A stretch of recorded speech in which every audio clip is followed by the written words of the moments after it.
Shalom. First off, I want to give all praise, glory, and honor to Yahweh Bahashem, Yahweh Shai Bahashem Rakakudash.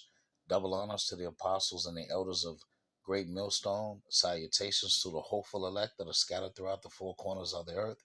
And to all my brothers out here preaching this truth to you, I say Shalom. This is a Matazar from the Chicago camp coming back at you again with another lesson. And this is entitled, The Famine of the Word is Near. So there was a UK article, all right, the Christian Post, talking about how they're trying to um, create legislation to imprison street preachers for up to 2 years for causing offense and distress. Okay.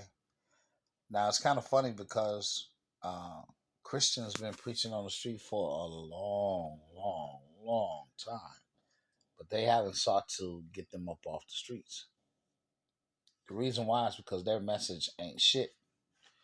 Okay, it's the message of the men of the Lord, the prophets. All right, that's preaching the real truth of the Bible, identifying who the children of Israel are, and identifying who Esau Edom is, and identifying this wicked kingdom. Okay, witnessing against this kingdom. That's what's tearing this place down, and they feel it. Not only that, they can't get nothing past the men of the Lord. The Lord then already opened up the understanding about what the saith is. The Lord then opened up the understanding about what his goal is. So he can't use deception. All right. The only thing that uh that Esau can do at this point is deflect. Okay, and then go into his bag of tricks and make us offenders for a word, which is already what the scripture says is going to happen. You're not doing anything, bro. You're not doing anything. You're doing exactly what the scriptures say you're going to do. And guess what? The Lord's going to do exactly what he says he's going to do. You're not doing anything. All you're doing is exactly what's written. So it's okay. No one cares. Okay? Pass all the laws you want to. Okay? It doesn't matter. None of it matters because it's all ultimately the will of the Lord anyway. All right? So you can do what you do. Do what you do, and the Lord gonna do what he do. All right? So Christians to be criminalized for handing out Bibles, praying for laying hands on people. All right. Meanwhile, in the 501c3 churches where they made covenants, right, with the heathen, you can hide money. Okay, you can hide cash in the walls. Okay, behind the drywalls, like Joel Osteen, and you don't have to worry about going to jail. But you preaching the truth of this Bible on the street corners. All right, yeah, they'll put you in jail. All right, so let's read this article. It says a Labour Party run council in England has sparked outrage by proposing a sweeping injunction that could imprison Christian street preachers for up to 2 years over claims of causing offense or distress. Rushmore Borough Council, covering, Farnborough and Aldershot, has faced accusations of attempting to criminalize Christians for preaching, praying, and distributing Bibles in public spaces. The council initially applied for the injunction in February, citing complaints about noise and public disruption and distress caused by street preachers. Under the proposed terms, Christians will be banned from praying for individuals without prior consent and handing out religious leaflets or Bibles by hand and laying hands on people in prayer, even with permission, according to the Telegraph. All right, so that's the article. All right, but again, it ain't saying nothing that we already don't know. This is Amos 8 and 11. It says, Behold, the days come, saith the Lord, Yahweh power, that I will send a famine in the land, not a famine of bread, nor a thirst for water, but of hearing the words of Yahweh. And they shall wander from sea to sea and from the north even to the east. They shall run to and fro to seek the word of Yahweh and shall not find it. Okay? All right, so the famine of the word is coming. These, those of you who've listened to this, these lessons for entertainment. All right,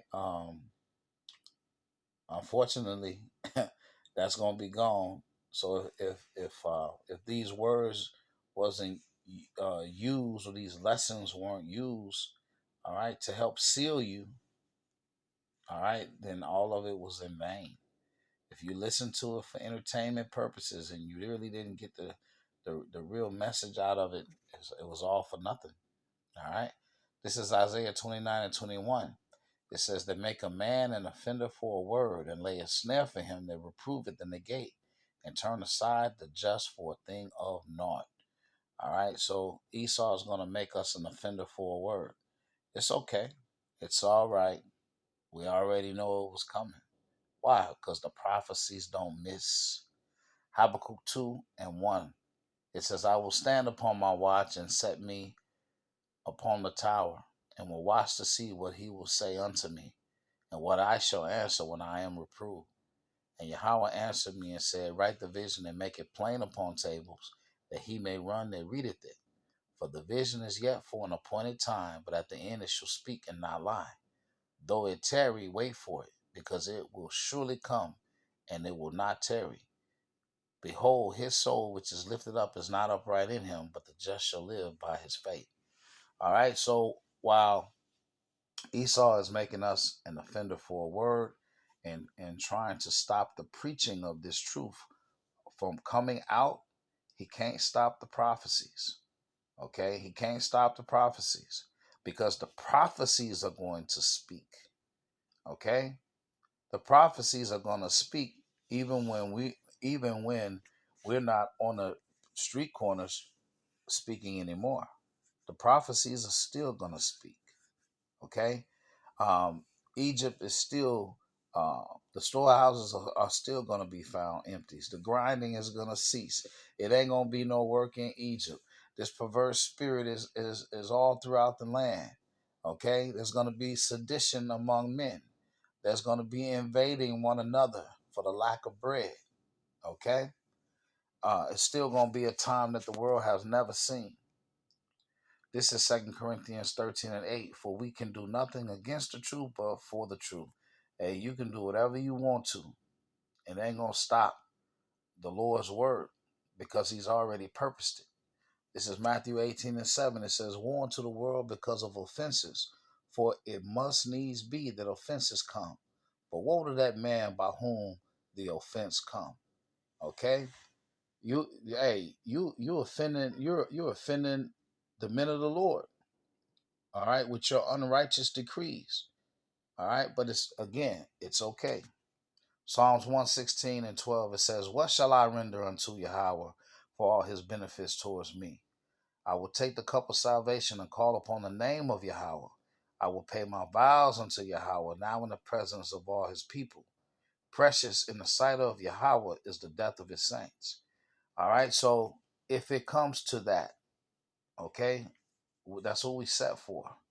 All right, that's what we set for. That's what all of the lessons were all about. That's what all the precepts have all been about, to lead us to this moment. Revelations 2 and 10, it says, "Fear none of those things that thou shalt suffer. Behold, the devil shall cast some of you into prison, that ye may be tried, and ye shall have tribulation 10 days.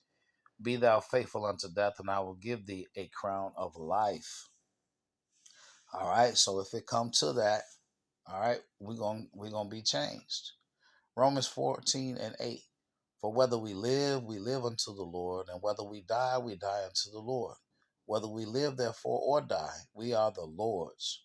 For to this end Hamashiach both died and rose and revived, that he might be Lord both of the dead and the living." Revelation, and in closing, Revelation 3 and 10. It says, "Because thou hast kept the word of my patience, I also will keep thee from the hour of temptation, which shall come upon all the world to try them that dwell upon the earth. Behold, I come quickly.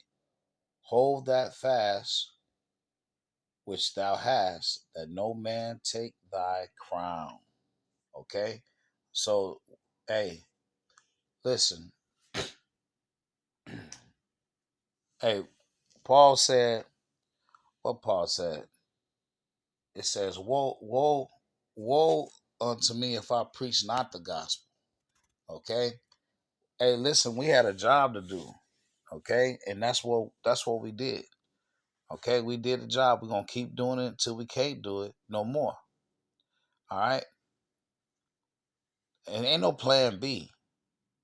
Ain't no plan B. So when the famine of the word come, okay, and you're not able to get this truth anymore, all right, then guess what? That's when everything gonna change. All right? And if you haven't got any oil in your lamp, okay, like the five foolish virgins, okay, you're gonna have to go somewhere else and buy. All right. So it's coming. All right. Labor Council seeks to imprison street preachers up to 2 years for causing offense and distress. All right. The famine of the word is near. All right. I pray this lesson has been edifying. Until the next one. Shalom.